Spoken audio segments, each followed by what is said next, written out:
Let's discuss psychiatric emergencies. So here first we'll begin with serotonin syndrome. Actually, serotonin syndrome causes are which increase serotonin in the synaptic cleft, right? So the drugs like MAO inhibitors, SSRIs, SNRIs, TCAs, vilazodone, vortixetin, buspirone, and non-psychiatric drugs like tramadol, ondansetron, triptans, linezolid, MDMA, dextromethorphan, meperidine, St. Johnson. All these drugs lead to increase in more serotonin in the synaptic cleft. So the manifestation is 3 A's. How to remember this? Because more serotonin, more activity, more autonomic instability, more altered mental status. Like here, the muscles will get hyperreflex. They'll have clonus, hypertonia, tremors, seizures, hyperthermia, diaphoresis, diarrhea. These are the main manifestations of serotonin syndrome. So for this serotonin syndrome, the treatment is benzodiazepines. If benzodiazepines is still not working, you can use cyproheptadine. And prevention is just to avoid simultaneous serotonin drugs together. Like if you use MAO inhibitors, don't use ondansetron simultaneously, because if you use both of them, then it will lead to more serotonin and more leading to serotonin syndrome. Next, coming to hypertensive crisis, in the name itself, you can see more hypertension. It is caused by eating more tyramine food when you take MAO inhibitor, because tyramine food is actually break down by MAO. So if MAO is inhibited, now the tyramine will lead to toxicity and that will lead to hypertension crisis. So here there will be more neurotransmitters like norepinephrine. Sorry, there is more norepinephrine in the synaptic cleft, so that will lead to sympathetic stimulation. That is why there is more hypertension. So the treatment for this is phentolamine. Next, coming to neuroleptic malignant syndrome. Here very important to differentiate it from serotonin. In neuroleptic malignant syndrome, there is, because of antipsychotics, you know what antipsychotics do, they decrease the monoamines in the synaptic cleft. Whereas in serotonin syndrome, I said because of more monoamines. So because of more and more monoamines, there's more activity. But here low monoamines, so muscles will become rigid here. There the muscles will become hyperreflex. Here the muscles will become rigid because there is low monoamine. So the mnemonic is malignant fever like myoglobinuria, muscle breakdown, and fever, encephalopathy, vitals are unstable. Enzymes like creatine kinase is increased because there's most muscle breakdown because of low monoamines. Muscles are rigid, also called lead pipe rigidity. So the main feature is fever and rigidity. There the main feature is diarrhea and hyperreflexia, clonus. Okay, and here the treatment is dantrolene, dopaminergics like bromocriptine, amantadine, benzodiazepines, and discontinue what is causing this. Okay, so finally coming to delirium tremens. Actually, this is seen in people who are drinking continuously alcohol, but they suddenly stop for 2 to 4 days. So they are like getting withdrawal syndrome. One of that is, which is dangerous, that is delirium tremors. It is seen in hospital setting when inpatient cannot drink, because in hospital will not allow alcohol, right? So funny. So they get delirium tremors. Actually, it's a serious condition.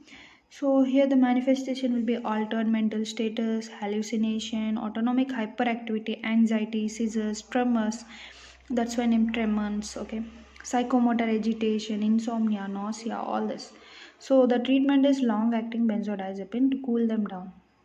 Next, coming to acute dystonia. It is caused by typical antipsychotics, anticonvulsants, carbamazepine, metoclopramide.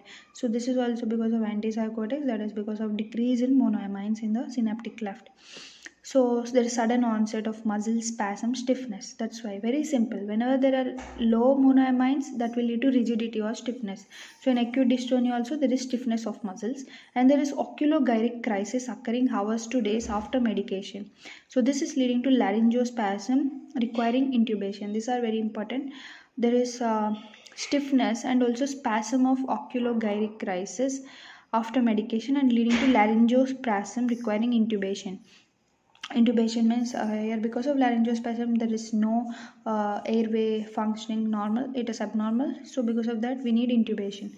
The treatment is benzotropine or diphenhydramide. Next, coming to lithium toxicity. So lithium, it is used for bipolar disorder. So when lithium is more, what happens? Let us see. It is because of more lithium dosage or decreased renal elimination.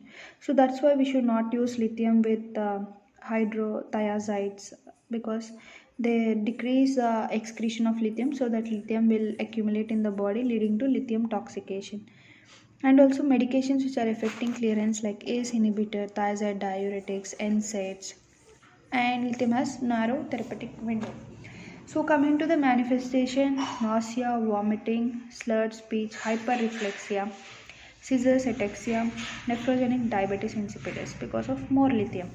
Treatment is discontinue lithium, hydrate aggressively with isotonic sodium chloride, also consider hemodialysis.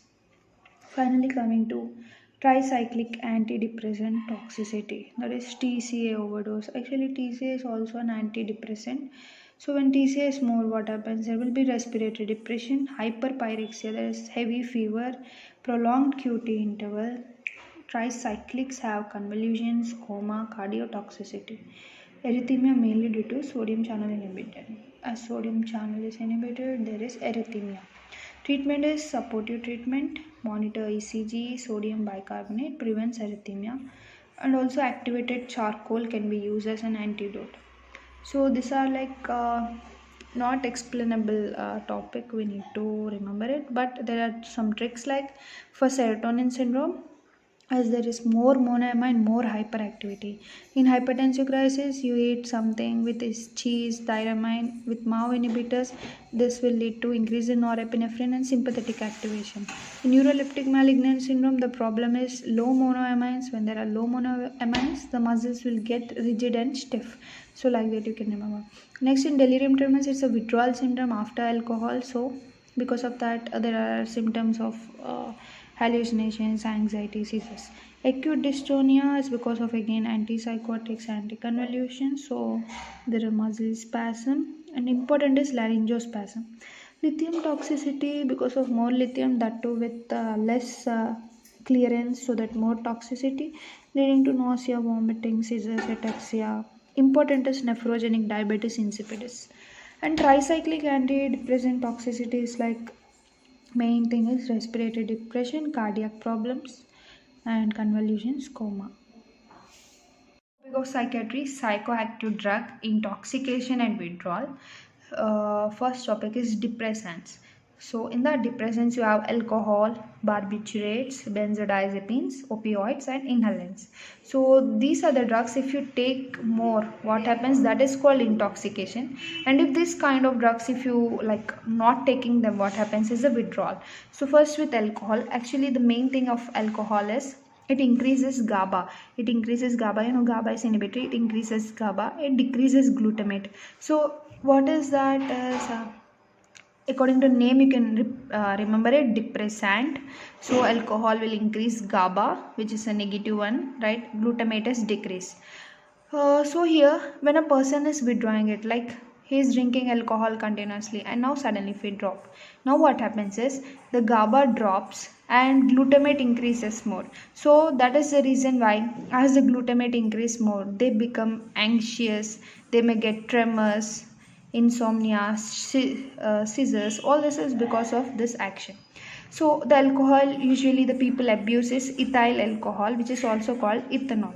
So it leads to mainly non-specific mood elevation, decreased anxiety, sedation, behavior disinhibition, respiratory depression. All these are caused when it is intoxicated, that if the person takes it more.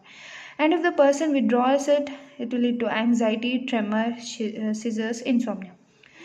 Especially with alcohol, the intoxication symptoms are emotional lability, slurred speech, ataxia, coma, blackout. GGT and AST are increased, especially AST is equal to 2 into ALT. And the treatment is supportive and fluids and antiemetics. One thing we need to remember is in intoxication, whatever the symptoms you see, opposite to that, if you will see in withdrawal, because when someone is drinking more alcohol, then you can see this kind of symptoms. So if someone are not drinking alcohol, then you will see this time of symptoms. You can see according to the timeline, for the first 3 to 36 hours, the person start having tremors, insomnia, diaphoresis, agitation, and also GI upset. From the next 3 hours to 48 hours, they may have withdrawal seizures like generalized tonic-clonic seizures. And from the time period of 12 hours to 48 hours, they may have alcoholic hallucinosis. That is, usually they'll get visual hallucinations. And from 48 hours to 96 hours, the dangerous one is delirium tremens. So there is autonomic hyperactivity in delirium tremors. So this is the timeline, very important timeline to remember. So the treatment for the withdrawal of alcohol symptom is benzodiazepines, which is an antagonist. You can also use flumazenil. So this is a treatment and the symptoms of intoxication and withdrawal of alcohol. And one more thing, the people who take alcohol, they have more MCV and hypertension, and their back is increased. Like it is a serum blood alcohol concentration, it should be 80, but intoxication, that it will increase and likely lead to further respiratory depression. Sometimes it can also be fatal. So the treatment for the alcoholics is disulfiram, which can inhibit the aldehyde dehydrogenase in the liver, so that actually aldehyde dehydrogenase converts the alcohol in the liver. So if this is inhibited, they feel like not to drink that. That is disulfiram. And next one is naltrexone. Actually naltrexone is an opioid antagonist, okay, acting against opioid, but it is also used in alcohol intoxication. And also acamprostate, which is a NMDA modulator. So very important to remember these three: disulfiram, naltrexone, acamprostate, treatment for alcohol abuse or alcohol use disorder. Now coming to barbiturates. Barbiturates are having low respiratory, like somewhat low safety margin. They may lead to respiratory depression. If someone takes barbiturates more, that will lead to respiratory depression. And the treatment is symptom management. You can assist respiration, increase blood pressure.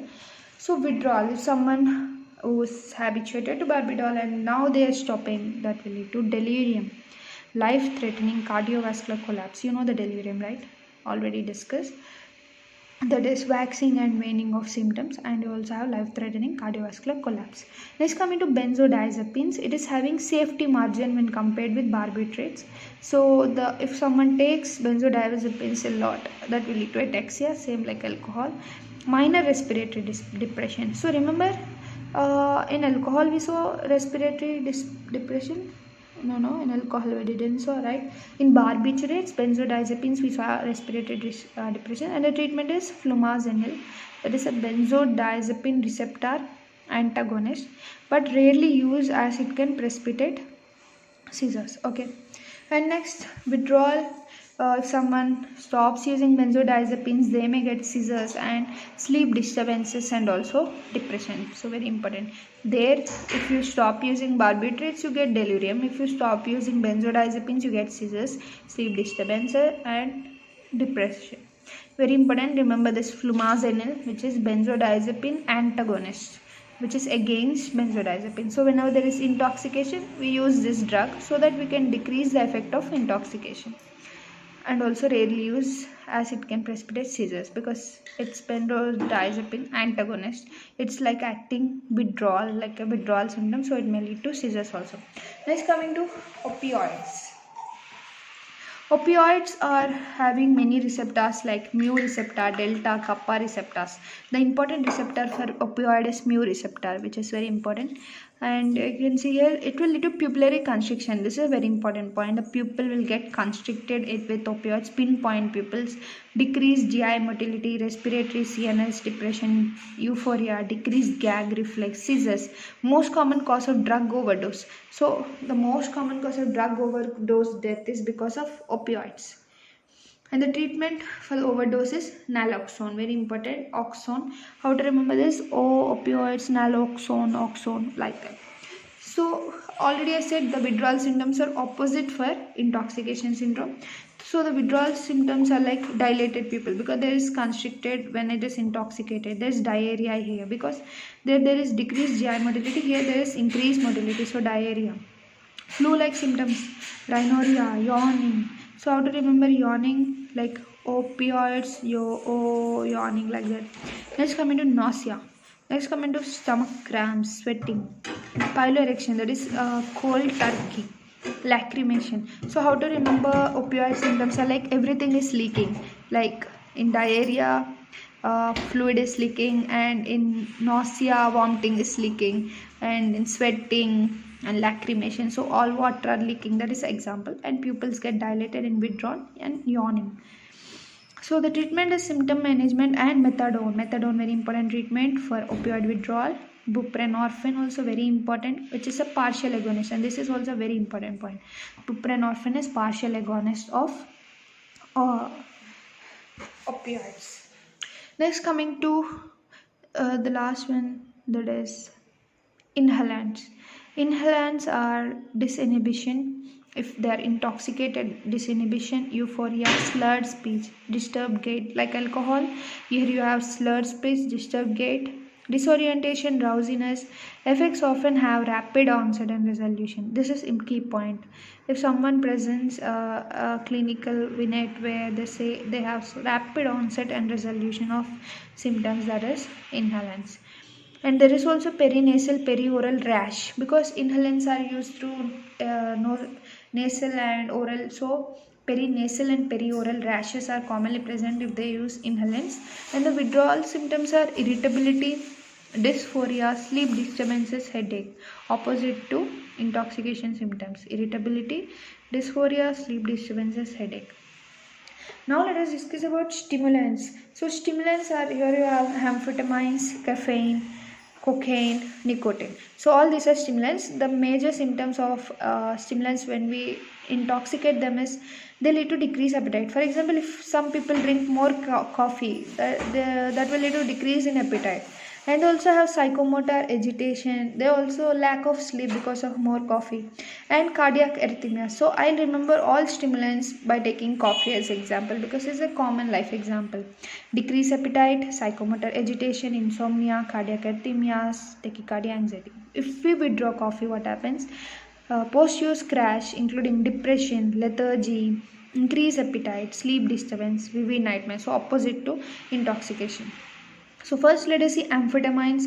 Actually amphetamines increase synaptic dopamine and norepinephrine. That's why there is euphoria, grandiosity, that the people great, they are the great persons in the world. Pupillary dilation. So very important to remember this. Pupillary dilation is due to intoxication of amphetamines, whereas in opioids, in opioids you need to see, because of intoxication there is pupillary constriction, because of withdrawal there is pupil dilation, but here because of intoxication there is pupillary dilation. Very important point. Okay. And there is wakefulness, hyperalertness, hypertension, paranoia, fever, fractured teeth, skin, with methamphetamine use, severe cardiac arrest. Treatment is again benzodiazepine for agitation and serious. Now coming to caffeine. Caffeine will lead to palpitation, agitation, tremor, insomnia if it is intoxicated, because it is an antagonist of adenosine receptor. And if you withdraw coffee, it will lead to headache, difficulty concentrating, flu-like symptoms. So actually it is somewhat a bigger topic to discuss and understand. Now coming to cocaine. So cocaine is a local anesthetic. Actually the main function of cocaine is to inhibit the monoamine reuptakes. So just like MAO inhibitors, or I can say SSRIs, right? So intoxication of cocaine will lead to impaired judgment, pupillary dilation, same like amphetamine, diaphoresis, hallucinations. Diaphoresis is important for cocaine, hallucinations, tactile, paranoia, angina, sudden cardiac death. Chronic use lead to perforated nasal septum. This is also a clue point for cocaine. This will lead to vasoconstriction and ischemic necrosis. Treatment is again benzodiazepines, or you can use beta blockers or mixed alpha beta blockers for hypertension, tachycardia. Okay, next one, withdrawal. Withdrawal is restlessness, hunger, severe depression, sleep disturbance. So hunger is a key point here in the case of withdrawal of cocaine. Next, for nicotine. Nicotine, if you intoxicated, it will lead to restlessness because it is a CNS stimulant. If it is withdrawal, it will lead to irritability, anxiety, decreased concentration, increased appetite. Treatment is nicotine replacement therapy, have patches, gums, and there's bupropion and also vernickel. Vernickel is a major treatment for smoking, to stop smoke. Marijuana is actually a psychotic drug by tetrahydrocannabinol. It is also called as dronabinol. It will lead to euphoria, increase appetite, just like stimulant. If it is intoxicated, it will lead to this: ataxia, slurred speech, anxiety, panic. It is very important. One is conjunctival infection. Conjunctival infection, often it may come in exams. Whenever there is conjunctival injection, that is the redness of all eye, then it is marijuana. Same the pharmacologically this can be used for chemotherapy, appetite stimulation. So the last part is hallucinogens. Hallucinogens, you have lysergic acid diethylamide. Actually, it binds to serotonin receptors. If it is intoxicated, it will lead to visual, auditory disturbances and depersonalization, anxiety, paranoia, psychosis, flashbacks. This is very important. And miridiasis. Next, cannabinoids. Cannabinoids lead to euphoria, anxiety, paranoid, perception of slow time, impaired judgment, social withdrawal, increased appetite, dry mouth, conjunctival injection, hallucinations. Next, if it is withdrawal, it will lead to opposite: irritability, anxiety, depression, insomnia, restlessness, decreased appetite. Actually, it's like just reading, because just now you can understand whenever it is intoxicated, the opposite symptoms will be for withdrawal. MDMA, it is also called ecstasy. Ecstasy, where you have euphoria, hallucinations, disinhibition, hyperactivity, increased stress. The important points are here: increased stress, bruxism, disorder, sensory time perception, miridiasis. Life-threatening effect include hypertension, tachycardia, hyperthermia, hyponatremia, serotonin syndrome. So MDMA is just like serotonin syndrome. If withdrawn, depression, fatigue, because serotonin happy hormone. If it is withdrawn, depression, fatigue, change in appetite, difficult concentrate. Phencyclidine, very important. Star mark for this phencyclidine. Violence, nystagmus. So whenever you see this word, some people are fighting or someone is showing violence, aggressiveness. Nystagmus is also important. Psychomotor agitation, meiosis, tachycardia. All this is related to phencyclidine, also called angel dust. It is actually an NMDA antagonist, which inhibits the reuptake of dopamine, norepinephrine, serotonin. So all the monoamines are accumulated in a synaptic cleft. The treatment for this is benzodiazepine, haloperidol, which is an antipsychotic. Now coming to the last one, alcohol use disorder, Wernicke-Korsakoff syndrome, already discussed. Because of chronic alcoholics, there is thiamine deficiency, right? Already discussed. And here you see alcohol use disorder. It is mainly substance use disorder, complications, vitamin B, thiamine deficiency. It can lead to cirrhosis of liver, hepatitis, pancreatitis, peripheral neuropathy, testicular atrophy. Treatment is naltrexone, which reduce cravings, acamprostate, disulfiram to condition the patient to abstain from alcohol. Support groups, Alcoholic Anonymous, are useful for patient and family. So this is like for alcoholics. So by this we have completed psychiatry. Pharmacology I won't discuss actually, because we can revise it from sketchy. If someone is not in a sketchy group, you can join in our Telegram group. Okay, there you can revise the pharmacology. So we have completed the psychiatry.